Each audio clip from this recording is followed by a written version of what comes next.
Good morning, children. Today, once again, we are going to continue with the story The Sound Machine, written by Roald Dahl. Suddenly, Klausner turned away and hurried off, out of the park, across the road, through the front gate, and back into his house. He went to the telephone, consulted the book, dialed a number, and waited. Dr. Scott, you must come at once. Quickly, please.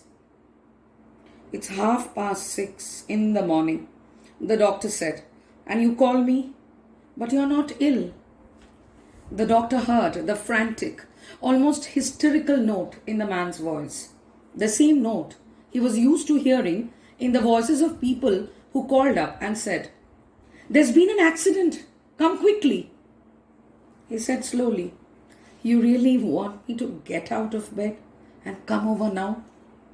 Klausner's decision to notify the doctor is quite unlike his initial reluctance at the meeting at the beginning of the story, signifying his need for someone else to help shoulder the weight of what he has uncovered. As he waits anxiously for the doctor, he considers the sounds other forms of plant life would make, picturing the sound of a field of wheat, screaming at its being mowed and resolving never to take his machine to the wheat field because he would never eat bread after that. Then Klausner runs down a list of fruits and vegetables, determining whether or not they would shriek when picked. He heard the click of the front gate latch and he jumped up and went out and saw the tall doctor coming down the patch, little black bag in hand. "Well," the doctor said, "well, what's all the trouble?" "Come with me, doctor. I want you to hear it. I called you because you're the only one I've told. It's over the road in the park. Will you come now?" The doctor looked at him. He seemed calmer now. There was no sign of madness or hysteria. He was merely disturbed and excited. Upon their arrival in the park, Klausner directs the doctor to put on the earphones while he prepares to strike the tree with the axe, though dreading the thought of the noise that the tree would make. He thought he could swear, he felt a movement of the ground on which he stood.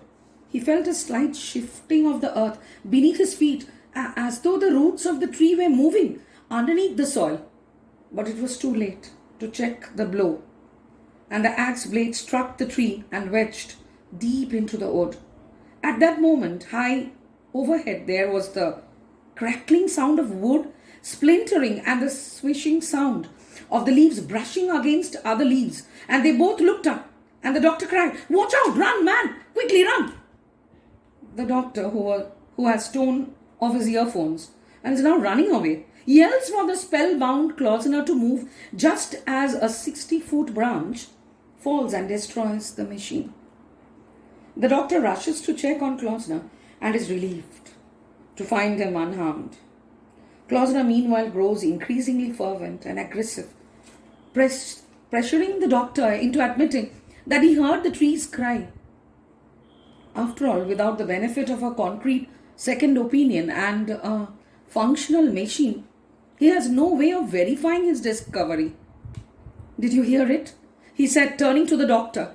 His voice was barely audible. Klausner persists in his questioning, becoming increasingly insistent and combative as the doctor irritably writes off whatever he heard as merely the noise of the branch breaking. Klausner's previous propensity for making those around him uncomfortable with his passion reaches its zenith. Here, as he becomes actively aggressive in his desire to help the tree. After a moment of uncomfortable silence, the doctor attempts to leave. But Klausner refuses to let him go without tending to the tree's wounds first, his tone becoming almost threatening. "You do as I say. Stitch it up." Klausner was gripping the axe handle and he spoke gently, in a curious, almost a threatening tone. "Don't be silly," the doctor said. "I can't stitch through wood. Come on, let's get back. So you can't stitch through it? No, of course not. Have you got any iodine in your bag? What?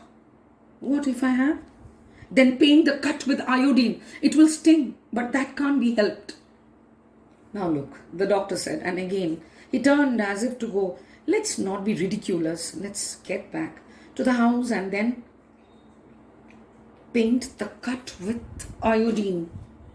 The doctor complies with Klausner's wishes, delicately painting the tree's cut with iodine.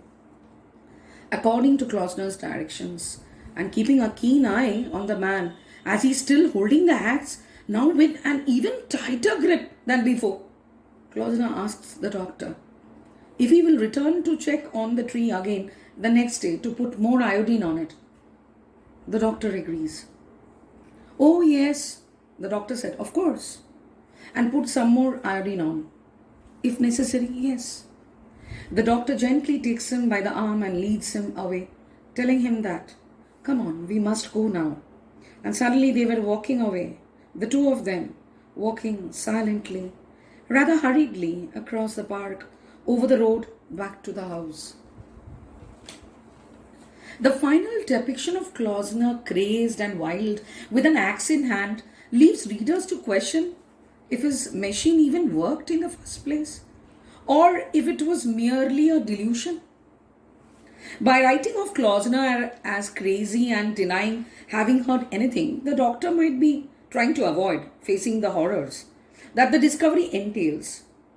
But the lingering seed of the idea that Klausner planted in him may never be able to be repressed. His outright denial that he heard anything may very well stem from his inability to cope up with the horror of that knowledge. The doctor will continue living with this knowledge, despite his attempts to ignore it or rationalize it as the ravings of a madman.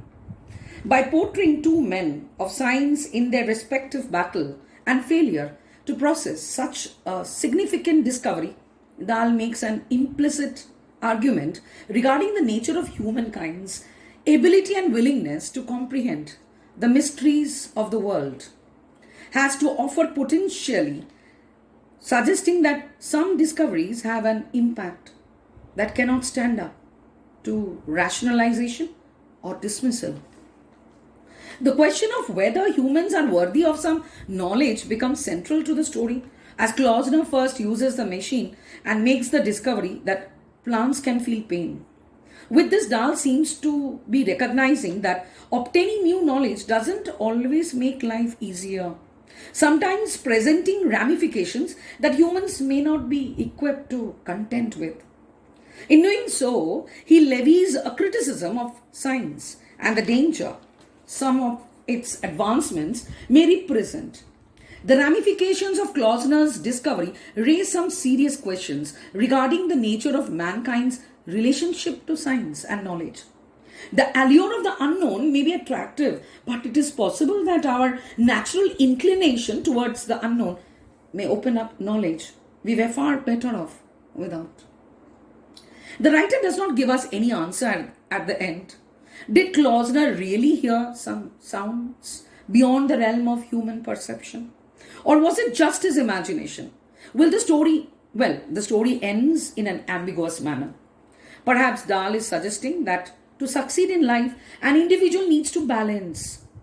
This project became an obsession, and fueled by the excitement Klausner felt, he may have tipped himself over the edge. The Sound Machine is an intriguing story based on the science fiction that hovers between illusion and reality.